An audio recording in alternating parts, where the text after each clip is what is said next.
Hello. Hi. Hi. So, hello to everyone, dear audience, dear panelists. In terms of coordination, let me introduce you some specific norms of this panel. You would see a small banner coming below just in a second. That's the information you need in order to send questions to our panelists. We will be receiving the questions along the hour that we have ahead, and we will be answering to those questions at the end of the session. If that is clear, then I will start with the panel. Dear panelists, dear guests, the need for urgent action to address gender issues in humanitarian context has gained attraction in the past 10 years. The call to action on protection from gender-based violence in emergencies and the commitment of the international humanitarian community is a good example of it. As a call to action partner, Plan International is committed to ensuring implementation of the roadmap and, among others, has committed to consistently advocate for the resourcing and implementation of policy commitments on GBV and gender equality. Sexual and gender-based violence is one of the main challenges that civilians, especially women and girls, have to face in the humanitarian context. By now, we all know that intimate partner violence, sexual violence, including rape, forced and child marriage, trafficking, and forced pregnancy, are triggered, exacerbated, and even used as a weapon of war during crises and conflicts. It is the most impune crime committed within a war. As Susan Brome-Miller, a journalist and feminist activist, used to say, rape is about power, is about fear, and it is about subjugation. Past experiences and data shows us that humanitarian crises arising from conflicts or natural crises can become a very dangerous scenario for children and adolescents. In these convulsive moments, we cannot forget that the Ukraine conflicts, where already in 2019, UNFPA showed that at least 75% of the women that had been interviewed had reported to have suffered violence, and one among three reported as to be survivors of physical and sexual gender-based violence. This data that I have just presented to you is just the top of the iceberg and inevitably has too many similarities to other ongoing crisis contexts such as Afghanistan, Yemen, the Horn of Africa, Sahel, Central America, Myanmar, DRC, just to mention some of them. In the humanitarian context, gender equality and the empowerment of women and girls should be at the very core of the effective humanitarian action. Addressing SGBV is about addressing gender inequalities at its roots and is a life-saving matter too. I believe that you will agree with me that still there is an inadequate knowledge of gender standards and approaches in the humanitarian sector, as well as a lack of accountability around gender equality responses. As Plan International, we state that gender-based violence and gender inequality are intrinsically linked. To end gender-based violence, systemic equality between women and men must be established. Today's panel is meant to be disruptive and is meant to open a debate around how to boost our collective commitment towards gender equality in humanitarian contexts.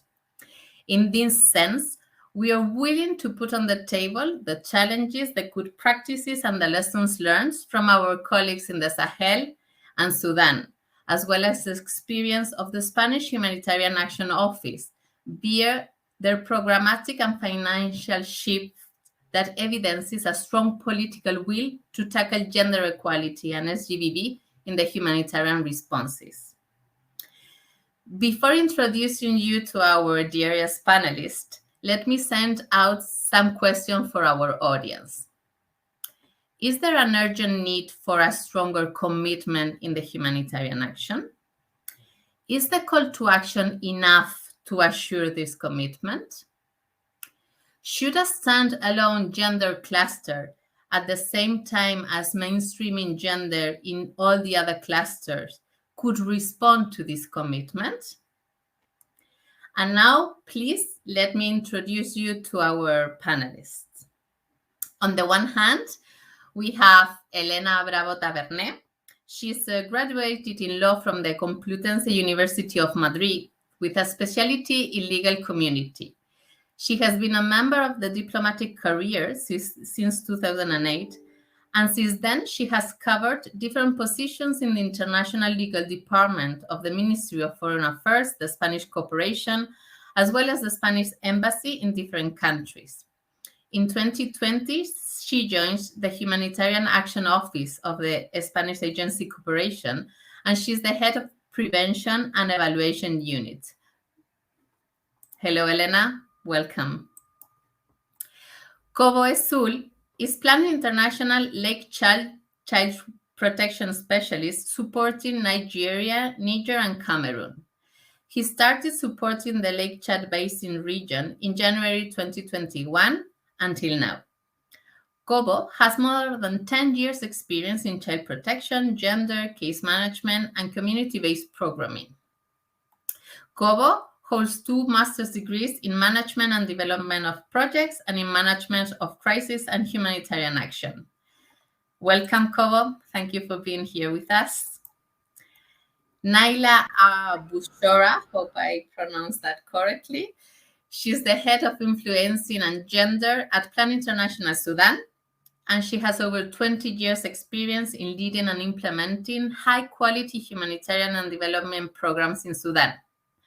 Naila has led the country program operations in Sudan, addressing critical internal and external development and humanitarian issues during this period. Thank you for being here, Naila. Okay. Thank you. Thank you to all of you three. So let me start asking our colleague Kobo. Kobo, please, could you provide us a rapid overview on how the Sahel crisis affects women, girls, and adolescents' rights and well-being, please?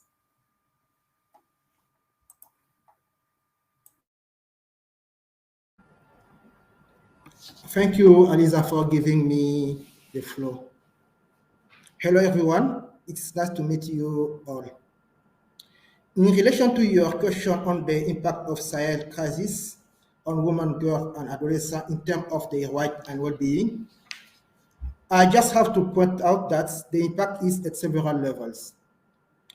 But in summary, I will have to highlight the impact on 5 areas of their lives. The first area is in education. Actually, in education side region, there are a lot of issues.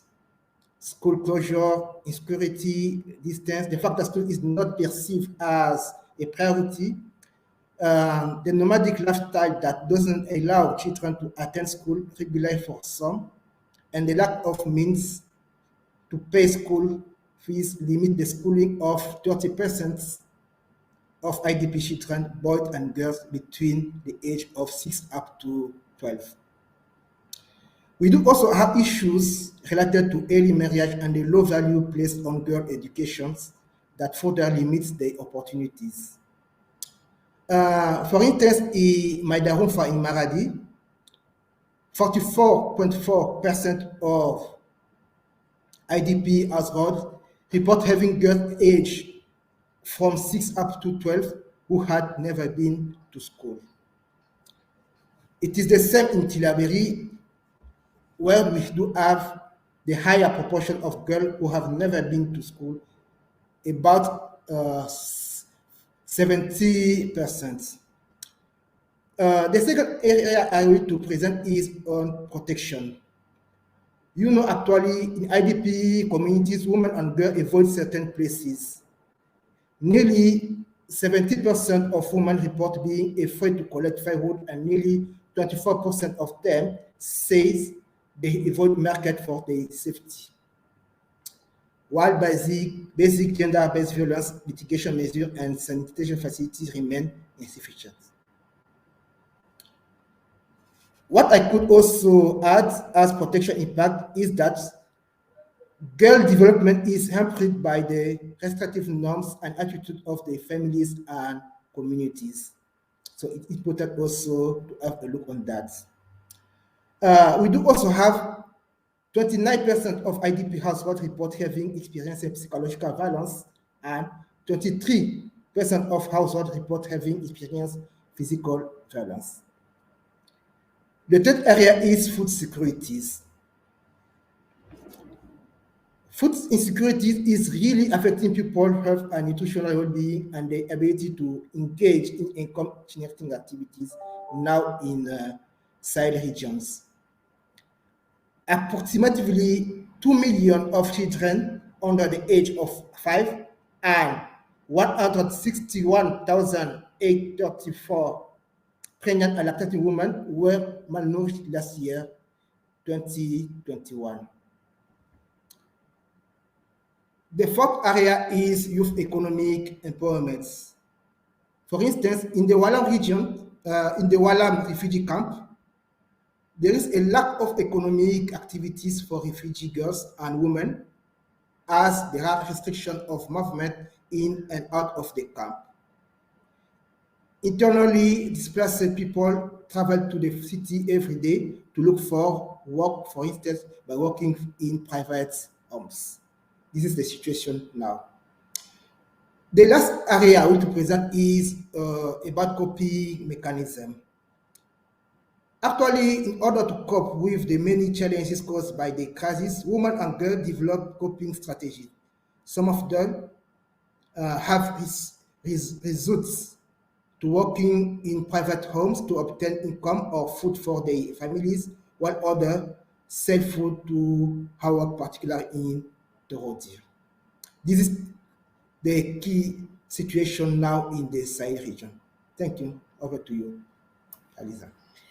Thank you, Kobo. So, if I may highlight some of the things that you just mentioned, I would retain how the big percentage of women that avoid movements due to violence and how that is impacting in the economic opportunities. No, so I think I would retain that among all the interesting things that you have mentioned. Okay, Kobo. So according to your experience, if you could you tell us if you have been facing as an institution, as an international organization, any difficulties to address specific gender needs when you were requesting for funds? Could it be institutional funds, private funds, or other type of funds? And what type of solutions would you foresee in order to be able to address those specific needs that you were just mentioning before? On to you, Kova. Thank you. Okay. What I can say about difficulties we do have inside region now to address those kind of situation. Um, there is a persistence of gender norm and cultural factor that influences the mobilization and full participation of women and adolescent girls in project activities. As gender issue, we do have too much. For instance, adolescent girls says that they do have a lot of housework. There is also situation of child marriage, the lack of women leadership in their areas. Um, Another issue is the fact that uh, to address gender root cause, we should have a long-term project, but the majority of humanitarian projects are short-term ones, so it's not easy to manage root cause of gender with those kind of projects. What I do also have to add is the persistence of insecurity. We are working in area where non-state armed group are impacting on the life and the security of person, and mostly on women and girls. There are a lot of abduction, a lot of kidnapping, so it is impacting in our work. It is impacting also in women life. It's not easy to to, de- to deploy activities there. There are also cultural and religious weight that prevent or limit the change of mentalities. So it is also important to have a look on that kind of aspect. Over to you. I forgot the last point about solutions. Uh, what I would recommend as a solution is to mobilize long-term funding to address both gender root cause and humanitarian situations. If we can have that kind of Nexus program, that will be so helpful. Uh, it's also important to ensure that all projects that are developing in the region reflect all gender needs related to women, girls. Also, it's important that it be reflected in all response plan. At the end, we should also have to holding government and other actors accountable to their responsibility as duty uh, business. It's important that they be involved on that. Thank you, Kobo. So again, I think I will retain the word accountability for our audience, and maybe after Elena, I think this mention of solutions of Kobo regarding the Nexus programming and the long-term funding, maybe it's something that we can talk to you as institutional donor, and maybe to see how the Spanish cooperation in this case is addressing this Nexus programming, or also this long-term funding that could help to not to increase gender accountability and gender response. But I will leave that for afterwards. Thank you. Okay, so now I'm gonna pass the floor to Naila. Thank you, Naila, for being here with us today.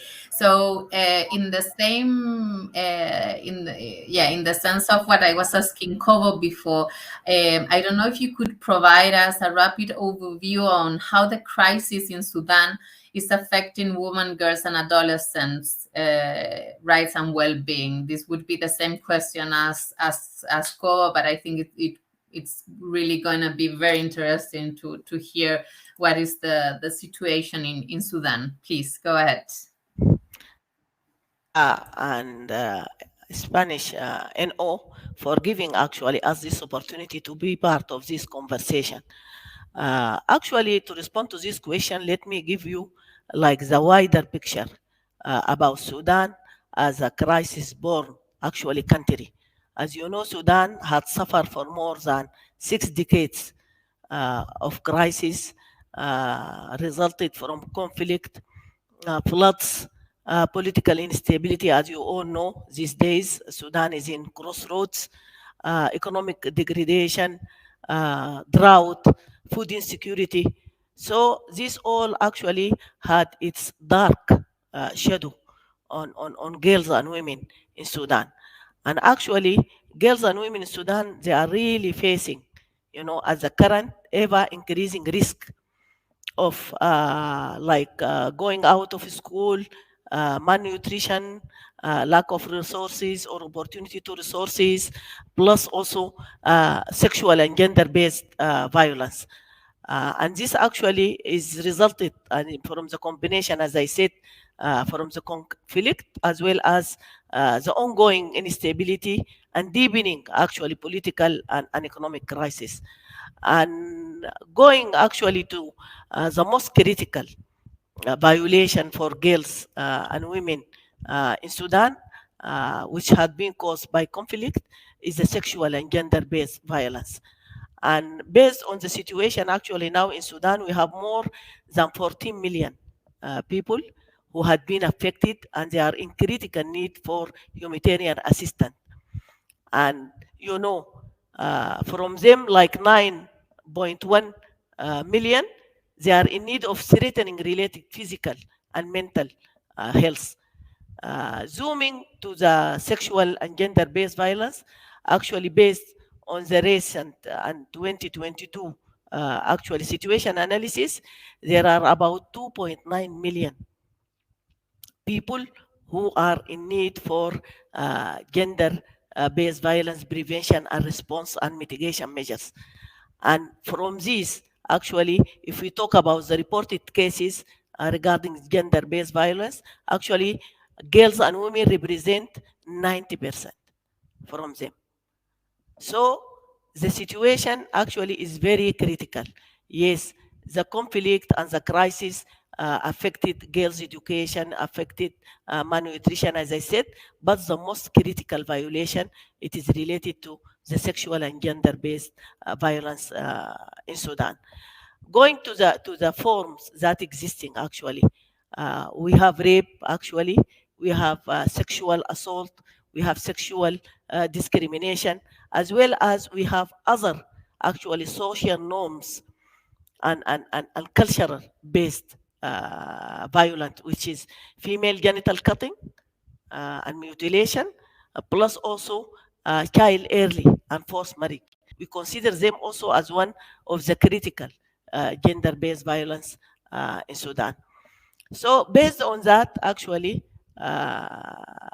this resulted in putting many group of girls and women at risk. Some of these groups actually is women who are working in the informal sector, plus also women who are working as domestic workers, women who are in the displaced actually camps, plus also other insecurity that existing in the country. So provided that actually gloomy picture, I think in Sudan, we need to do a lot of effort in order to respond and to mitigate actually those high risk of safety and security for girls and women in Sudan. Thank you, Naila. So yeah, I mean, what to retain from what you just said? Maybe I would retain these two words that you said when presented the 6 decades of crisis, no, and how the girls and women are in the dark shadow. I think it's that would summarize very good all the presentation you just said. In this sense, Naila, how do you see the like the limitations you face, like presenting this situation of women and adolescents to those who are responding to the crisis?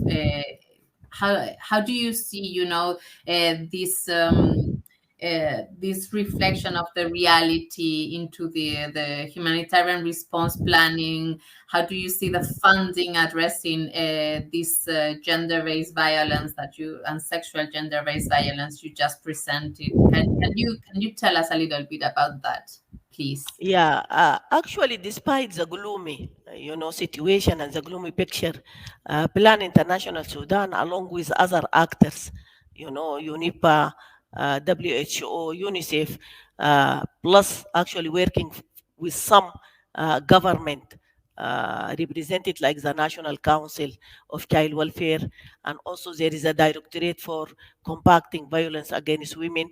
We are trying to navigate. For us, actually, we are part of the National Sudan Advisory Group when it comes to gender-based violence. We are a member also of prevention of sexual and exploitation and abuse core group. We are also an active member of GBV subsector. So working on that and also we are part of the development of the national HRB. We are part also of the development of compacting actually GBV national strategy. We are trying, as part of the wider protection section in order to focus to respond actually to those, as I said, sexual and gender-based violence. But frankly speaking, despite the effort, still, you know, we consider what we are doing as a drop in an ocean. Still, I think there is a great need in order to influence actually donor. Most of the humanitarian response fund, it goes to life saving, but focusing like on wash, focusing on food. As you know, in Sudan, we have 5 million people who are receiving also food assistance, plus also others. But we will continue actually to influence, because one of our core strategy in responding to that is to continue to influence and advocacy and advocate and lobby for policy and law reform at the national level. Actually, last year we participated in the final review of Stopping Violence Against Women Act, which hasn't been approved because of the change actually and the coup that took place on the 25th of October. But we are going to continue uh, to lobby and to advocate to policies, change to laws change, plus also the continuation of our program, long-term program, in changing the attitude and behavior at the household level, starting from the mother, father, traditional and religious leader. Because as you know, gender-based violence and sexual violence is part and is at the center of gender inequality in Sudan. And Sudan society. So we need actually to continue to struggle to influence attitude and behavior of our people, as well as decision maker and law actually guard at the national and at the different level. Yeah, thank you, Naila, for that. I think maybe uh, we can yeah, continue this conversation when we open the questions for the audience. But yeah, I think what you mentioned about being still is so difficult not to position gender inequality and gender-based violence as a life-saving issue. uh, we have been advocating for years and for years, but yet we still remain in the shadow. And yeah, I think this is very important, and maybe we can open a little bit the floor for our audience to catch up on that, and give us a little bit of their opinion around this. Thank you, Naila. I'm gonna pass the floor now to Elena. Thank you, Elena, for being here. Let me give a little bit of introduction that would explain why we really wanted the Spanish Cooperation to be in this panel today. And it's because in June 2021, in line with the Spanish feminist foreign policy and the Spanish Cooperation humanitarian action strategy, it was announced that the 25% of its humanitarian funds would be exclusively dedicated to interventions that address prevention, mitigation, and response to gender, including sexual gender-based violence. And this in order to reduce the risk and guarantee comprehensive and integral humanitarian assistance. As I said in my introduction, this programmatic and financial shift of the Spanish cooperation evidences a strong political will to tackle gender equality and SGBV. So we wanted really to, and I really appreciate Elena being here today with us. We really wanted to put this experience on the table, and my first question would be, if you could tell us which is the rationale behind this decision in 2021 on the dedicated 25% of the humanitarian funds. Could you please tell us and tell the audience what is behind this decision of the Spanish corporation? On to you. Thank you. Thank you very much, Elisa. It's a pleasure for me to be here with you. And first of all, I would like to clarify something, which is that, of course, it's quite well known the firm commitment of Spain with gender equality policy. The funds of the Humanitarian Action Office, of course, they are quite in an important amount focused on gender. However, it is not in our programmatic funds where we have this reserve of the 25%. This reserve is in a competitive call for NGOs, Spanish NGOs, who are acting in humanitarian sector. So in this competitive call, 25% of the budget is reserved for gender equality or gender-based violence projects. So why we went to that decision? There are many reasons. First of all, as I mentioned before, and as you also mentioned, Elisa, is because of our firm commitment with gender equality and with empowerment of women and girls, which has been a priority in our cooperation master plan, and also, as you mentioned, in the humanitarian action strategy, which is in force now until 2026. And because we thought that even if we had made many progresses, guidelines, manuals, and we had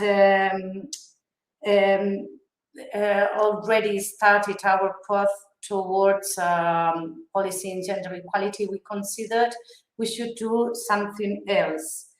Still, we think there are many lackings in gender policy, and we can underline, for example, that even if we receive many projects where gender is inside as an approach, we consider that in vertical terms, it's still not a priority. On the other hand, we consider also there are huge needs in prevention and in response to gender-based violence that are hardly covered. As you also mentioned before, in the war we are living now in Ukraine, we have been warned that human trafficking networks for sexual exploitation are lurking at Ukrainian borders to recruit Ukrainian women. So we know this is a huge danger and a huge problem we have to fight too. Also because we would like to foster women's effective participation in humanitarian action, and we consider this is a right and effective way to do so. Still, we think there are also a need for a greater budget allocation for these type of projects, and for local women-led organizations, which can become quite important in our humanitarian action. We note we note also that there is still a need for a greater understanding and visibility of the life-saving nature of activities in response to the needs of women and girls. And in summary, it is necessary to continue strengthening gender mainstreaming in humanitarian action. Recently, after COVID-19 pandemic, we realized, as the international community also did, that women and girls have suffered a disproportionate impact of the pandemic because they have this care role in the society, and they are also quite implied in health sector And because during the pandemic and during the lockout of the society, gender-based violence in all its manifestations increased. So that was pointed out not only by NGOs, but also even by the United Nations. And finally, we came to the crisis, very well known, of this last August 2021 in Afghanistan, when gender revealed to be also a principal or a main issue to be taken into account. So with all, with all these ingredients, we came to the idea that it should be necessary to reserve or to move forward. So we decided to reserve this 25% of our competitive call for humanitarian projects to Spanish NGOs, and the conditions for these projects to be to be won, let's say, is that they not only they should have a gender component, but indeed they should be vertically in gender terms, and to foster the fight against gender-based violence, and to foster equality, gender equality. And well, that was our experience. We are in a very preliminary stage, sorry, we should admit. And we are aware that it can be also a challenge for NGOs. But this is why we came to that decision. Thank you. Thank you, Elena. I think this, very interesting that you pointed out that this specific 25% is reserved in this competitive call for NGOs, and maybe this is something that we can catch up after the next coming questions, because maybe here is also we could highlight the importance of civil society, local grounded and international NGOs in fostering gender equality and gender response in humanitarian action. No, sometimes we see how there is more and more restrictive funding coming to local NGOs and international NGOs, while we are the ones pushing for gender equality and accountability in gender. So I think this is very, very important to retain. And also maybe I will underline what you just mentioned in terms of the importance of having standalone projects while continue mainstreaming gender equality into the whole responses, because what we have seen in the past years is that maybe mainstreaming is not enough, no, and we still lack of accountability, monitoring, and evaluation systems that really allow us to prove that mainstream action is enough to increase gender equality. So I think that is very important, and I really appreciate, Elena, that you highlight that there is still a lot of way forwards, and that you are in an early stage, which I think it's very important. Let me ask you another thing.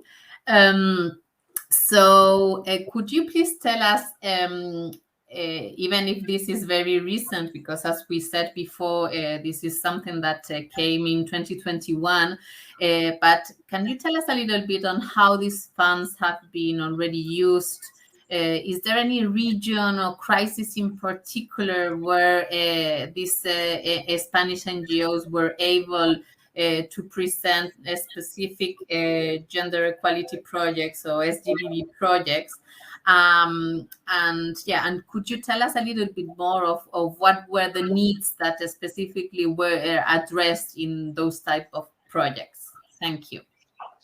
Thank you, Elisa. Well, as you said, and it was quite important also to even to repeat, every action we made in the humanitarian office has this gender approach. Okay, so every project we pass or we approve, or every action we take on our own has this gender approach. However, what we are asking here is a step forward. What we are asking here, or what we are demanding the civil society here, is a step forward. That means not only having this gender approach, but being focused on gender equality or in gender-based violence, and to be conceived the project in a vertical way. So that's the main step forward. And well, as you mentioned, and I recognized before, we are still in a very preliminary stage.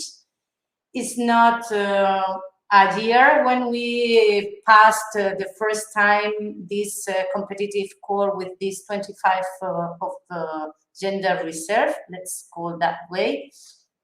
This 2022 we have repeated, and we have again reserved 25% of our budget for Spanish NGOs to gender equality, or to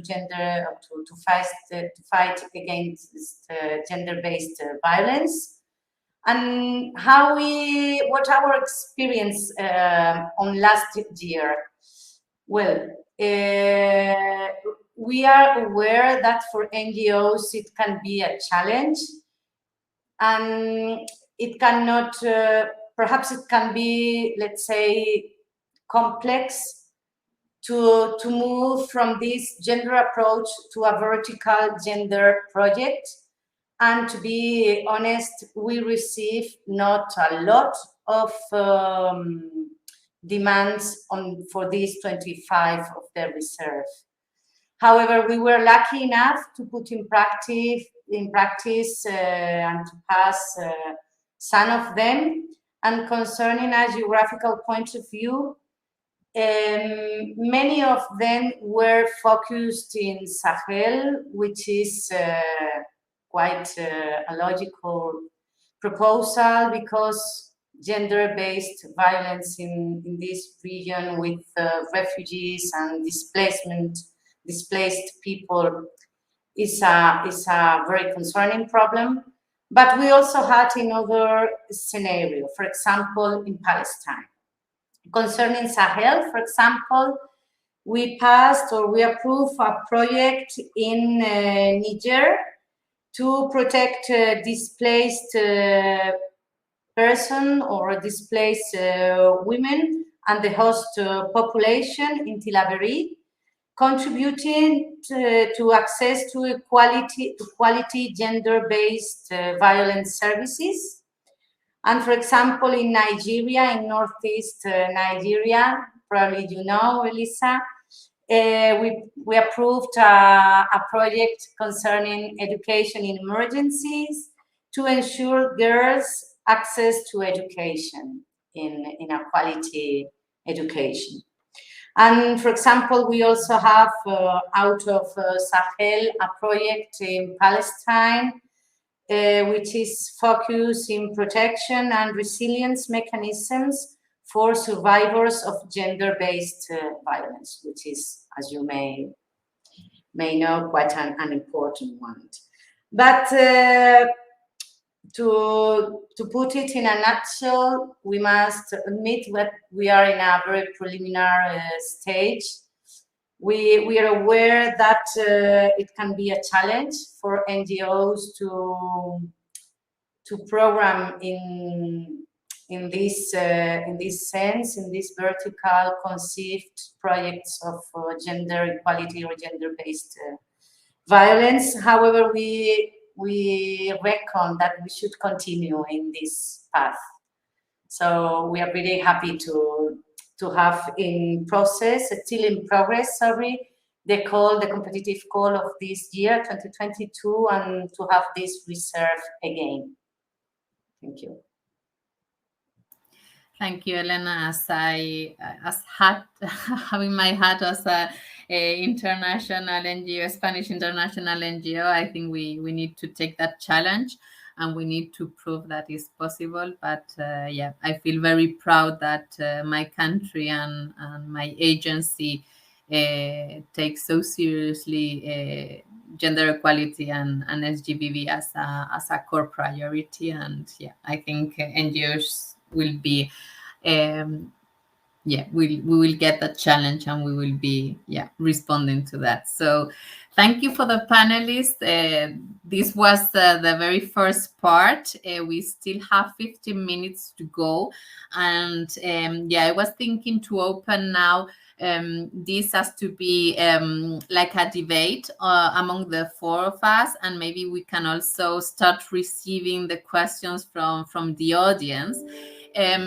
So taking into consideration all the issues that we have just raised, and and the solutions and the challenges, I wanted to ask you, the three of you, so do you think, based on what Elena has just mentioned, do you believe that these specific fund streams could really better address gender needs in emergencies? Would you, do you know any other donor in your specific countries or regions that also is, like earmarking certain projects and certain amount of money to respond to that?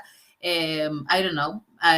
Just let us know, and maybe our audience also knows experiences like this, and maybe they can share that with us. We will be very happy to hear from them. So I don't know, Naila, Kobo, on to you. Do you know similar experiences in your region? Do you think this is a way forward in order to respond to gender equality and GBV in humanitarian settings? On to you.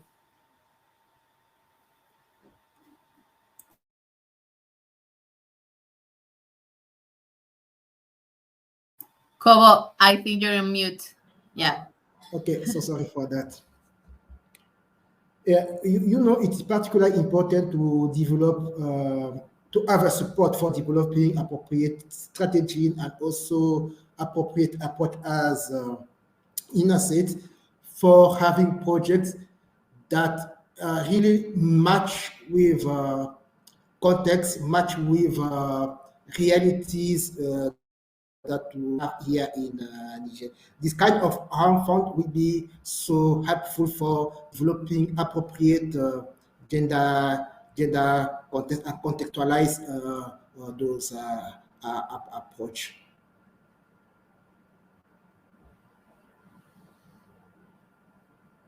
Thank you, Kobo. Naila, on to you.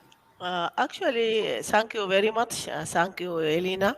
I think it is good opportunity. I mean, to know Spain's agency that really they are ready, and they have already started to reserve some money regarding gender equality and the mainstreaming actually of gender equality and SGBV.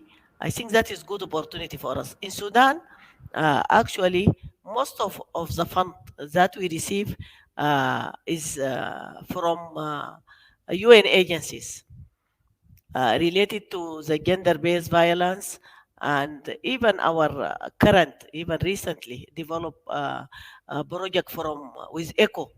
I think that one it addressed GBV, but still I think there is many gaps, and we need to be bold when we talk about GBV. Yes, it talks about targeting children, youth, but still there is a lot need to be done when we talk about gender equality and gender-based violence. And I think from our side also in Sudan and maybe also other countries, I think we need to continue to have like some engagement forum with the donors, even inside the country and or regional or global, in order to influence them to try to sell actually the merits of preventing and responding to gender inequality and sexual and gender-based violence.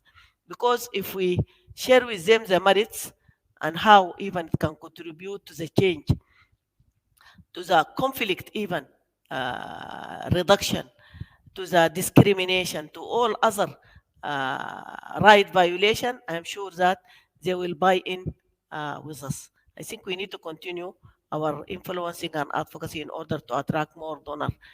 So let them come to us to address the underlying causes of gender inequality and sexual and gender-based violence in Sudan and I think elsewhere. Thank you, Naila. I think I completely agree with with what you say, and the need of having this engagement forum. Maybe Elena can take the lead on that as the Spanish cooperation. We will be here to support. So thank you, Naila. Okay, so while the questions from the audience is coming, maybe I will just put on the table the last question from my side, and this is related to the title of our panel. Because when we were preparing this panel, this came to us, no, and it's not something that we do have a certain position as an institution. But looking into what has happened with education in emergency, that used to be a subcluster group of the protection, as it is with the SGBV subcluster group, and seeing how the commitment in gender in emergencies has increased from the donor side, and how it has been recognized that education in emergency is life-saving. As from our side, we want to recognize that gender equality and fighting gender-based violence is life-saving also. We wanted to ask you this very provocative question, and this is for the three of you. So, what do you think about creating a specific gender cluster? Do you think this could be something that we can move forwards? Do you think this would respond to this commitment and this accountability we have been referring along the panel? On to you.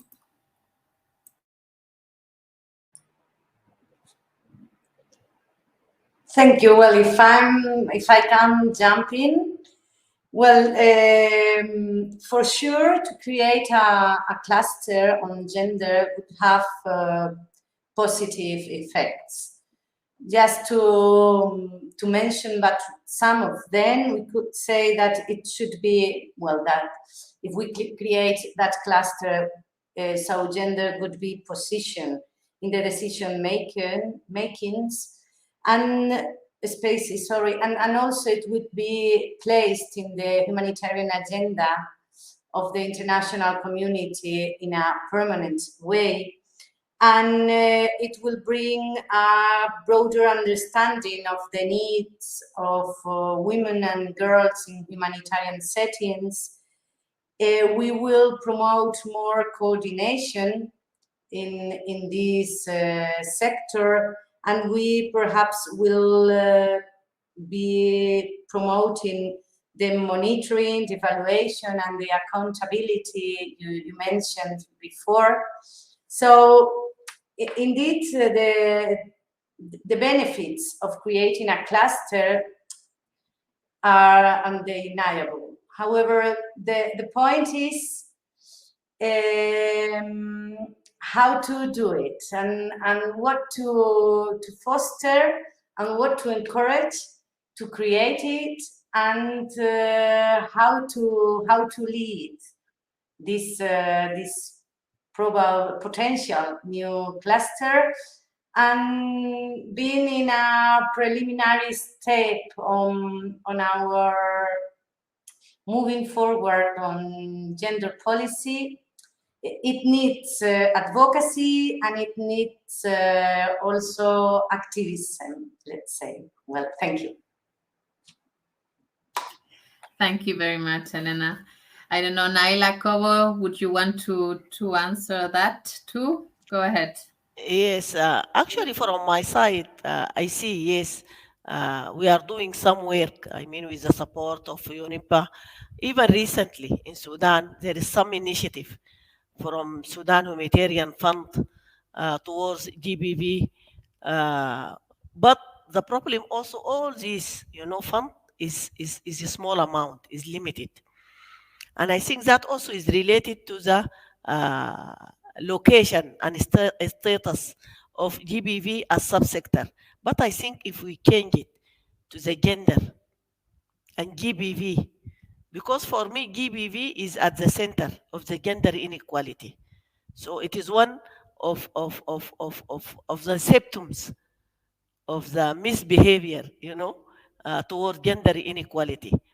So I think if we name it as a separate cluster, because now even if you look for the relation for the GBV subsector and the protection, you will find like the relation is weak.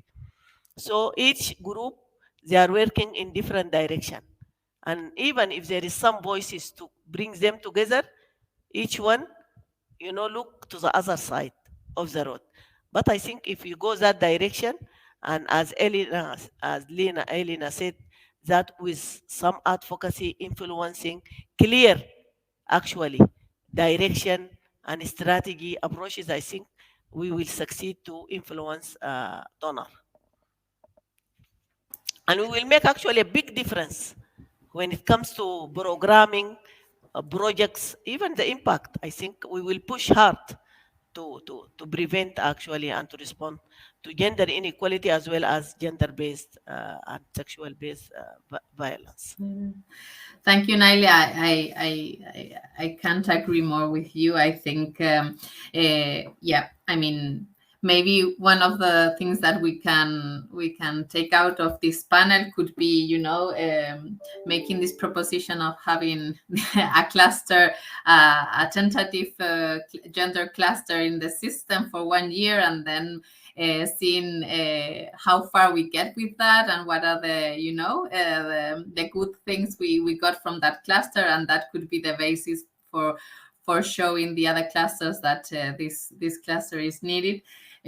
I want to retain also what you said about the limited amount, because this is something that we have been asking also other colleagues, and they were putting into the table, how creating another gender cluster could take money from the protection cluster itself, and that is why maybe this would not be accepted in the humanitarian arena. And I think, well, the question is there, and it's a fair question. No, the thing is, of course, if we want to commit with this, additional funding should come along, and that is clear. No, this is not, as we always say, we are not going to be able to fight for gender equality without funding coming along. No, so yeah, thank you, Naila, for that. Kobo, on to you, because we have 2 minutes left, and I have some questions here from the audience that I want to share with you too. So yes, please, Kobo, go ahead. Yes, what I will add just is to say, if we do have both gender and SGBV cluster, it will be good, because with a gender aspect, we could have to have monitoring activities, research, as well as assessment. And with the GBV, we could have an overview of all issues related to that, and to address under the cluster, as other colleagues said. To have both gender and SGBV in the same peer, it will be good. Over to you.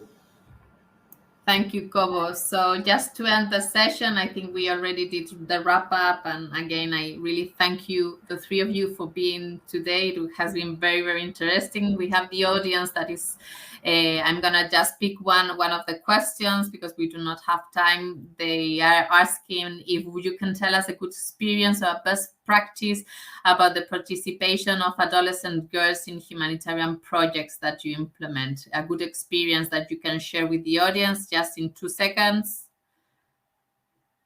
One you can think of, and we can close the session from there. Naila, Kobo, can you think very, very quickly on one of those? A good practice on the participation of adolescent girls in a project?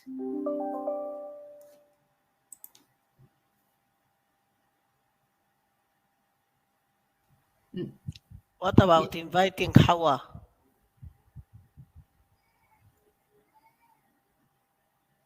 Yeah, Hawa is there, but I'm not sure Hawa can intervene. I think they only can intervene by asking questions in the chat. I don't think the audience can come.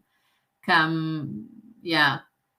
Anyway, I think maybe we can send this answer after to the audience, because I think we need to close now.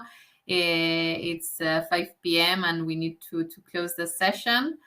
Sorry for that, we ran out of time, but yeah, again, thank you so much for being here. Thank you so much for this. Let's see if we can catch up all the things that you have commented, and we can try to have a deeper conversation around this area. So thank you, Elena. Thank you, Naila. Thank you, Kobo. Have a good day. Thank you, the audience, for being there. See you soon. Thank you, you. Anissa. Thank you very much. Thank you Bye all. bye. Thank you. Thank you. Bye-bye. Bye. Bye.